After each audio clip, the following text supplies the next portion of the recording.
데이트 폭력. 미혼인 남녀가 교제하는 상황에서 한쪽에 의해 일방적으로 이루어지는 육체적, 언어적, 정신적인 폭력을 의미하는 단어입니다. 데이트 폭력은 연인이라는 친밀한 관계를 이용해서 어느 한쪽이 권력적인 통제 지위를 유지함으로써 지속적이고 반복적으로 행해지는 범죄 유형입니다. 이는 성적인 폭력뿐 아니라 폭언, 감시, 협박, 감금, 명예훼손 등의 복합적인 형태의 범죄로 이어질 수 있고요. 재범률 또한 76%를 기록할 정도로 상당히 높은 편입니다. 최근 몇 년만 해도 해마다 수천 건 이상의 데이트 폭력이 발생했고요. 심각한 경우 피해자가 사망에 이르게 되는 극한의 상황이 초래될 정도로 데이트 폭력의 피해 현황 역시 다양한 방면으로 나타나고 있습니다.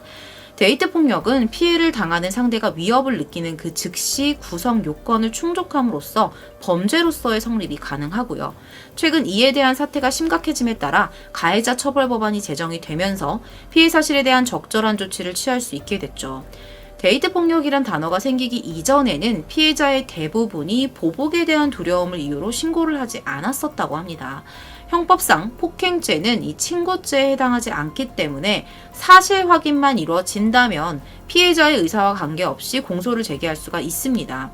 하지만 애초에 피해 사실이 확인이 되지 않는 경우에는 아무런 조치도 취해지지 않고 피해자를 보호할 법적 장치도 무용지물이 되고 맙니다.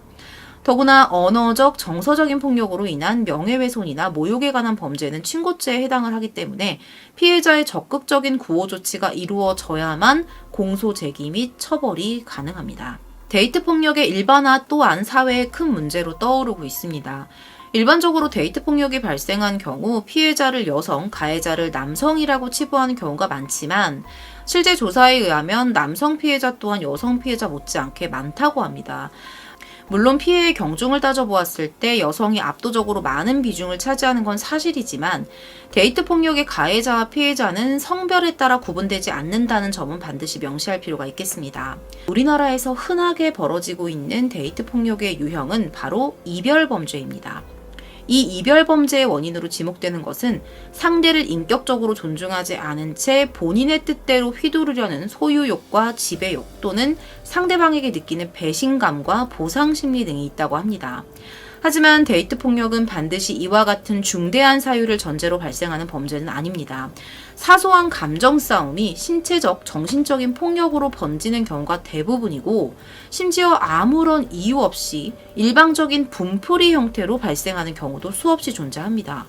지금부터 소개할 이야기 또한 지극히 사소한 일을 이유로 자신의 여자친구에게 몹쓸 짓을 저지른 한 대학생 청년의 범죄에 관한 것입니다. 오늘 준비한 컨텐츠는 조선대 의학전문대학원생 데이트 폭력 사건입니다. 2015년 3월 28일 전라도 광주에 위치한 한 병원의 응급실은 매우 어수선했습니다. 갑자기 실려 들어온 한 명의 여성 환자 때문이었죠.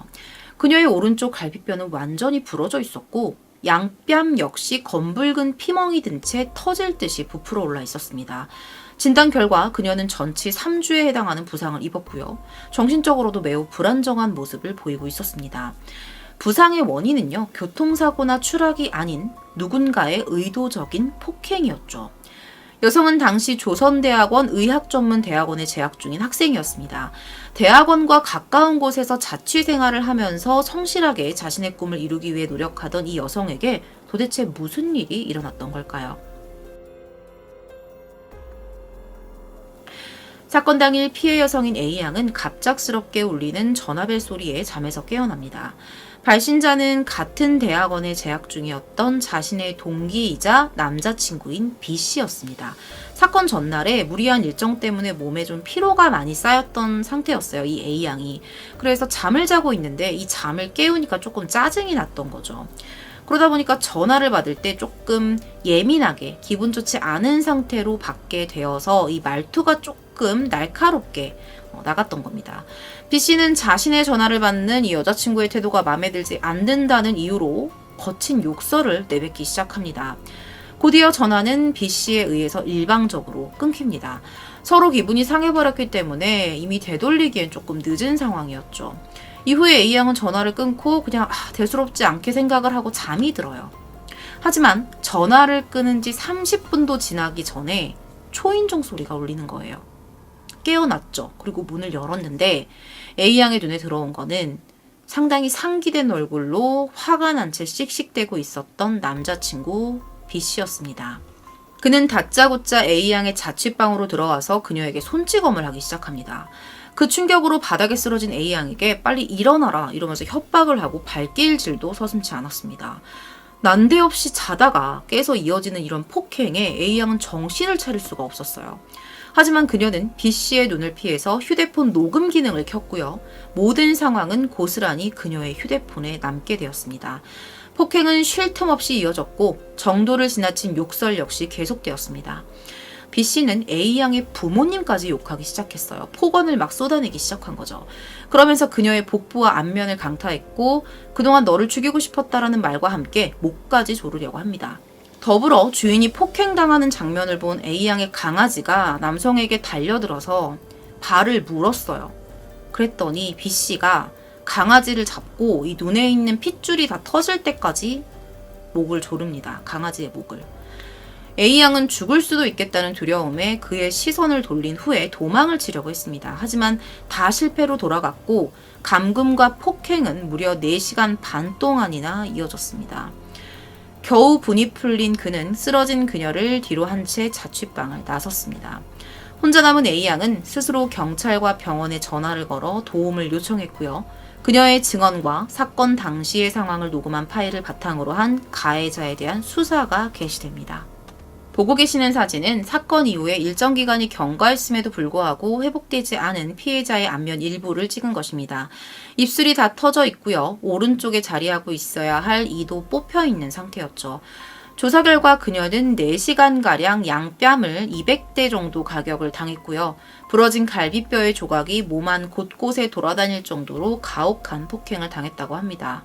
곧이어 또 하나의 믿기지 않는 사실 한 가지가 더 밝혀지는데 그녀의 말에 따르면 이 남자친구였던 B씨가 이전에도 본인의 기분에 따라 상습적으로 폭행을 해왔다는 거예요. 처음이 아니었다는 거죠.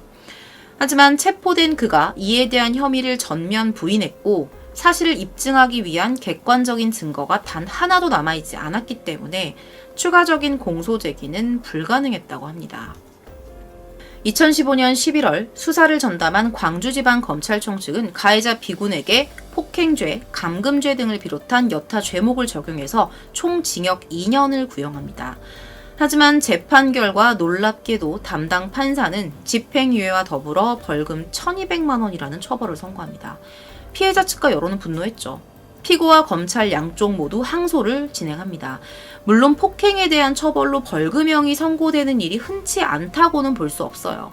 다시 말해서 우리 주위에서 벌어지는 흔한 폭행 사건들이 대부분 벌금으로 마무리가 된다는 뜻이에요. 하지만 이 판결이 여론에서 큰 비난을 받게 된 이유는 피고인이 의학전문대학원에서 제적당할 가능성을 고려했다는 거예요. 이 사람을 때린 B씨가 의학전문대학원에서 제적을 당할 가능성을 고려한 판결이라는 이러한 선고 취지를 밝힌 판사의 발언과 피고인의 악독한 죄질에 있었습니다. 이 판결에 많은 사람들이 문제를 제기했고요. 담당 판사를 비난하는 여론이 형성되었습니다. 의학대학 학생협회 또한 불편한 심기를 드러냅니다. 해당 가해자가 의학전문대 대학원생이라는 이유로 감형 대상이 된다는 것은 이해할 수 없는 처사라는 공식적인 입장을 밝혔죠. 뿐만 아니라 여러 의료업 단체들과 의대생 및 의전원생 모두 이러한 특혜 아닌 특혜가 반갑지 않다는 반응을 보였습니다. 이후 가해자의 행보는 어땠을까요? B씨의 태도는 가히 상상도 할 수 없을 만큼 뻔뻔했습니다. 그는 자신의 행동에 대한 일체의 후회도 하지 않는다는 입장을 고수했고 피해자에 대한 맞고소까지 진행합니다. 사건 당일에 이 A양의 이를 뽑겠다면서 그녀의 입으로 손가락을 집어넣었다가 물린 상처가 있었거든요. 그 물린 상처를 사진으로 찍어가지고 증거로 제출을 하면서 말이죠. 당연하게도 그녀의 행동은 정당방위로 판명이 되었고 이 고소장은 기각되었습니다. 모든 사람들은 B씨가 대학원에서 제적될 것으로 예상을 했고 곧 그 예상은 현실이 되었습니다. 하지만 뒤이어 더욱 이해할 수 없는 일들이 벌어집니다. 아까 전에 법원이 선고했던 B씨에 대한 벌금형의 금액이 얼마였죠? 1,200만 원이었죠. 양측 모두 항소를 진행했다고 했었죠. 그 결과가 어땠을까요? 법원은 B씨가 대학원에서 실제로 제적당했음을 감안을 해서 1200만 원이라는 벌금마저 800으로 감형을 해버립니다. 제적을 당했으니까 조금 감형을 해준 거죠. 모두가 납득하기 어려운 판결이었지만 이 판결은 최종 확정이 됐고요. 곧이어 B씨는 제적 처분에 대해서도 무효 소송을 제기합니다. 이거는 무슨 밖에서 뭔가 이거에 대한 대가를 받았을 때 법원에서 받은 판결이 깎인다는 건 이건 말이 안 되는 거잖아요. 곧이어 B씨는 제적 처분에 대해서도 무효 소송을 제기합니다. 물론 이 청구 역시 기각이 되었지만 죄질에 비해서 너무나도 가벼운 처벌이 내려지자 한동안 이 사건의 부당한 판결에 대한 문제를 제기하는 보도들이 이어졌다고 합니다. 사건 이후에 피해자인 A양은 어떻게 됐을까요? 그녀는 가해자와 분리되지도 못했고요. 보호를 받지도 못한 생활을 계속해야 했습니다. A양은 학교 측에 강의 시간을 좀 변경하고 이 가해자와 접촉하지 않게끔 마주치지 않게 해달라고 요청을 했는데 학교 측에서는 이렇게 말해요. 최종 판결이 내려지기 전까지는 연인 사이의 일에 개입하지 않는다 라는 이유로 그녀의 요구를 들어주지 않은 거예요. 이는 추후 큰 비난으로 이어집니다. 피해자를 방치하였다는 이유로 여론의 몰매를 맞게 되자 조선대는 뒤늦게 가해자 징계 처리를 위한 위원회를 열겠다고 발표를 했고요. 해당 학생을 제적 처리했습니다.